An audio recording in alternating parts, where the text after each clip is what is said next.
Bonjour, bonjour.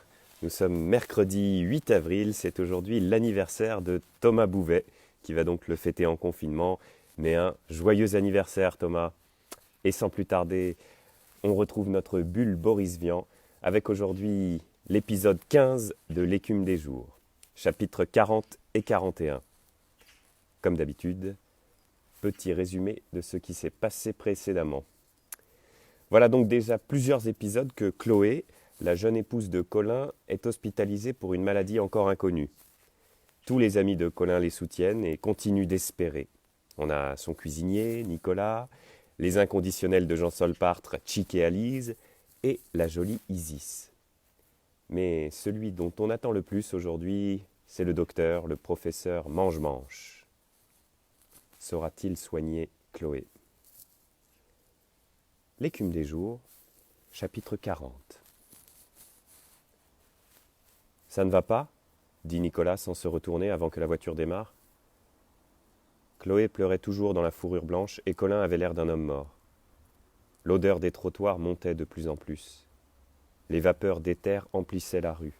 « Va, dit Colin. »« Qu'est-ce qu'elle a » demanda Nicolas. « Oh, ça ne pouvait pas être pire, » dit Colin. Il se rendit compte de ce qu'il venait de dire et regarda Chloé. Il l'aimait tellement en ce moment qu'il se serait tué pour son imprudence. Chloé, recroquevillée dans un coin de la voiture, mordait ses poings. Ses cheveux lustrés lui tombaient sur la figure et elle piétinait sa toque de fourrure.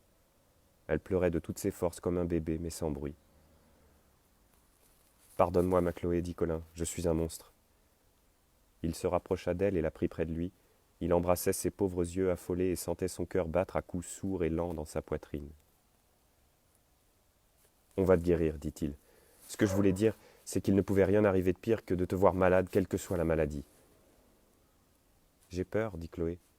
Il m'opérera sûrement. »« Non, dit Colin, tu seras guéri avant. »« Qu'est-ce qu'elle a » répéta Nicolas. « Je peux faire quelque chose ?» Lui aussi avait l'air très malheureux. Son aplomb ordinaire s'était fortement ramolli. « Ma Chloé, dit Colin, calme-toi. »« C'est sûr, dit Nicolas, elle sera très vite guérie. »« Ce nénuphar, dit Colin. Où a-t-elle pu attraper ça ?»« Elle a un nénuphar ?» demanda Nicolas incrédule. « Dans le poumon droit, dit Colin. Le professeur croyait au début que c'était seulement quelque chose d'animal, mais c'est ça, on l'a vu sur l'écran. Il est déjà assez grand, mais enfin, on doit pouvoir en venir à bout. »« Mais oui, dit Nicolas. »« Vous ne pouvez pas savoir ce que c'est, sanglota Chloé. Ça fait tellement mal quand il bouge. »« Pleurez pas, dit Nicolas. Ça sert à rien et vous allez vous fatiguer. » La voiture démarra. Nicolas la menait lentement à travers les maisons compliquées. Le soleil disparaissait peu à peu derrière les arbres et le vent fraîchissait. « Le docteur veut qu'elle aille à la montagne, dit Colin. Il prétend que le froid tuera cette saleté. »« C'est sur la route qu'elle a attrapé ça, dit Nicolas. C'était plein d'un tas de dégoûtations du même genre. »« Il dit aussi qu'il faut tout le temps mettre des fleurs autour d'elle, ajouta Colin, pour faire peur à l'autre. »« Pourquoi » demanda Nicolas. « Parce que s'il fleurit, dit Colin, il y en aura d'autres. Mais on ne le laissera pas fleurir. »« Et c'est tout comme traitement » demanda Nicolas. « Non, dit Colin. Qu'est-ce qu'il y a d'autre » Colin hésitait à répondre. Il sentait Chloé pleurer contre lui et il haïssait la torture qu'il allait devoir lui infliger. « Il ne faut pas qu'elle boive, dit-il. »« Quoi » demanda Nicolas. « Rien ?»« Non, dit Colin. »« Pas rien du tout, tout de même. »« 2 cuillerées par jour, murmura Colin. »« 2 cuillerées, dit Nicolas. » Il n'ajouta rien et fixa la route droit devant lui. Chapitre 41. Alice sonna 2 coups et attendit. La porte d'entrée lui paraissait plus étroite que d'habitude. Le tapis semblait plus terne et aminci. Nicolas vint ouvrir. « Bonjour, dit-il. Tu viens les voir ?»« Oui, dit Alice. Ils sont là ?»« Oui, dit Nicolas. Viens, Chloé est là. » Il referma la porte. Alice examinait le tapis. « Il fait moins clair qu'avant ici, dit-elle. À quoi cela tient-il ?»« Je ne sais pas, dit Nicolas. »« C'est drôle, dit Alice. Il n'y avait pas un tableau ici ?»« Je ne me rappelle plus, dit Nicolas. Il passa une main hésitante dans ses cheveux. « De fait, dit-il, on a l'impression que l'atmosphère n'est plus la même. Oui, dit Alice, c'est ça. Elle avait un tailleur brun bien coupé et un gros bouquet de narcisses à la main. Toi, dit Nicolas, tu es en forme, ça va? Oui, dit Alice, ça va. Chick m'a offert un tailleur, tu vois. Il te va bien, dit Nicolas. J'ai de la chance, dit Alice, que la duchesse de Beauvoir ait juste les mêmes mesures que moi. Il est d'occasion. Chick voulait un papier qu'il y avait dans une de ses poches, alors il l'a acheté. Elle regarda Nicolas et ajouta: Tu ne vas pas bien. Dit Nicolas, je ne sais pas, j'ai l'impression que je vieillis. Montre ton passeport, dit Alice. Il fouilla dans sa poche revolver. Voilà, dit-il. Alice ouvrit le passeport et pâlit. Quel âge avais-tu demanda-t-elle à voix basse. 29 ans, dit Nicolas. Regarde. Il compta. Cela faisait 35 ans. Je ne comprends pas, dit-il. Ça doit être une erreur, dit Alice. Tu ne parais pas plus de 29 ans. J'avais l'air d'en avoir 21, dit Nicolas. Ça s'arrangera sûrement, dit Alice. J'aime tes cheveux, dit Nicolas. Viens, viens voir Chloé. Qu'est-ce qu'il y a ici dit Alice pensive. Oh, dit Nicolas, c'est cette maladie, ça nous bouleverse tous. Ça s'arrangera et je rajeunirai. Chloé était allongée sur son lit, vêtue d'un pyjama de soie mauve et d'une longue robe de chambre de satin piqué, d'un léger beige orange. Autour d'elle, il y avait beaucoup de fleurs, et surtout des orchidées et des roses. Il y avait aussi des hortensias, des œillets, des camélias, de longues branches de fleurs de pêcher et d'amandier, et des brassées de jasmin. Sa poitrine était découverte, et une grosse corolle bleue tranchait sur l'ambre de son sein droit. Ses pommettes étaient un peu roses, et ses yeux brillants mais secs, et ses cheveux légers et électrisés comme des fils de soie. Salut Mathis. Tu vas prendre froid, dit Alice, couvre-toi. Non, murmura Chloé, il le faut, c'est le traitement. Quelle jolie fleur, dit Alice. Colin est en train de se ruiner, ajouta-t-elle gaiement pour faire rire Chloé.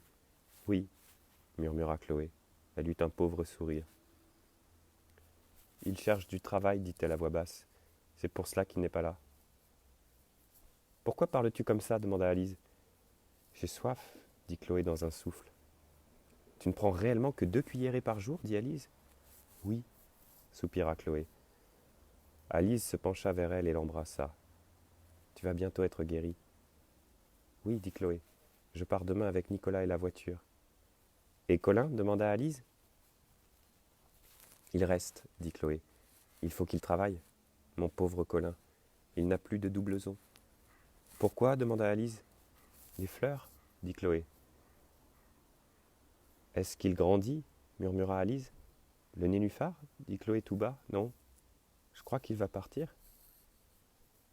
Alors tu es contente. Oui, dit Chloé. Mais j'ai si soif. Pourquoi n'allumes-tu pas demanda Alice. Il fait très sombre ici. C'est depuis quelque temps, dit Chloé. C'est depuis quelque temps. Il n'y a rien à faire. Essaie. Alice manœuvra le commutateur et un léger halo se dessina autour de la lampe. Les lampes meurent, dit Chloé. Les murs se rétrécissent aussi. Et la fenêtre ici aussi. C'est vrai demanda Alice. Regarde. La grande baie vitrée qui courait sur toute la largeur du mur n'occupait plus que 2 rectangles oblongs arrondis aux extrémités. Une sorte de pédoncule s'était formé au milieu de la baie, reliant les 2 bords et barrant la route au soleil. Le plafond avait baissé notablement, et la plateforme où reposait le lit de Colin et Chloé n'était plus très loin du sol. « Comment est-ce que cela peut se faire » demanda Alice. « Je ne sais pas, » dit Chloé. « Tiens, voilà un peu de lumière. » La souris à moustache noire venait d'entrer, portant un petit fragment d'un des carreaux du couloir de la cuisine qui répandait une vive lueur. « Sitôt qu'il fait trop noir, » expliqua Chloé, « elle m'en apporte un peu. » Elle caressa la petite bête qui déposa son butin sur la table de chevet. « T'es gentil d'être venu me voir tout de même, » dit Chloé. « Oh, dit Alice, tu sais, je t'aime bien. »« Je sais, » dit Chloé. « Et Chick ?»« Oh, ça va, » dit Alice. « Il m'a acheté un tailleur. »« Il est joli, » dit Chloé. « Il te va bien. » Elle s'arrêta de parler. « Tu as mal ?» dit Alice. « Ma pauvre. » Elle se pencha et caressa la joue de Chloé. « Oui, » gémit Chloé. « J'ai si soif. » Je comprends, dit Alice. Si je t'embrassais, tu aurais moins soif. Oui, dit Chloé. Alice se pencha vers elle. Oh, soupira Chloé, comme tu as les lèvres fraîches. Alice sourit, ses yeux étaient humides.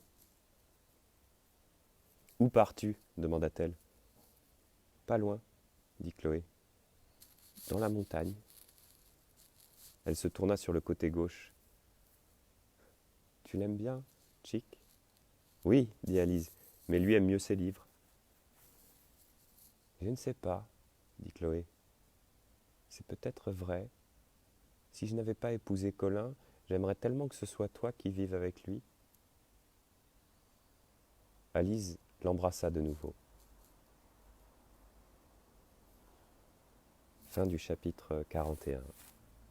On se retrouve demain pour la suite. Très belle journée.